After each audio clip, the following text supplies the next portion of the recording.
as Jews in a relatively safe and secure America. Just across the pond, if you will, in Europe, we're seeing this resurgence of violent anti-Semitism. And, you know, I have written that this is not another 1939 or 1934. Is that how you read it, Daphne? It seems to me there's some place between saying it's not 1939 and taking it at its due weight, which does suggest a certain loosening of the kind of inhibitions on anti-Semitism, presuming it's always percolating in the culture, which I believe it is. But post-Holocaust, for many decades, it was tamped down.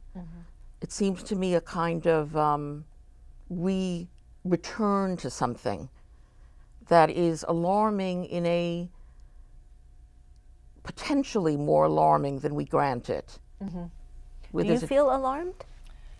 Yeah, I definitely feel alarmed. It's definitely something noticeable. The uptick has been noticeable, and the concern is legitimate, and so is the discussion. Now, does that mean that there should be full-scale panic? I don't believe so. Does that mean that that I'm on board with Benjamin Netanyahu and his call for all Jews to repatriate to Israel? No, I mean, that's not. While I respect where that is coming from, it's still, you know, it still fundamentally feels wrong to me to suggest that Jews don't have a home wherever they make their home.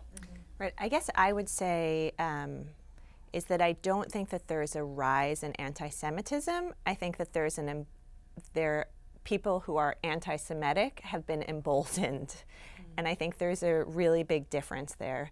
So the people who today may be desecrating cemeteries or painting swastikas, you know, or killing people. Or killing people, always hated Jews. But there's a difference in what the culture allows. Yes, well, and that's exactly, I mean, I think there is, as a Jew living outside of Israel, you are aware that there is always a level of anti-Semitism, right? Maybe you don't feel it in New York.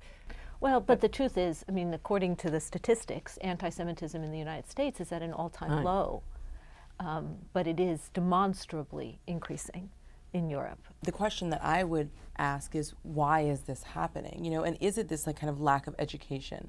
You know, I think that when you look at some examples of when people do things that are anti-Semitic, sometimes it is out of kind of like not being informed. Is there a decrease in public education around acceptance of Judaism? And I'm curious if you or any of you have any information about that. Like, why is there an uptick, really?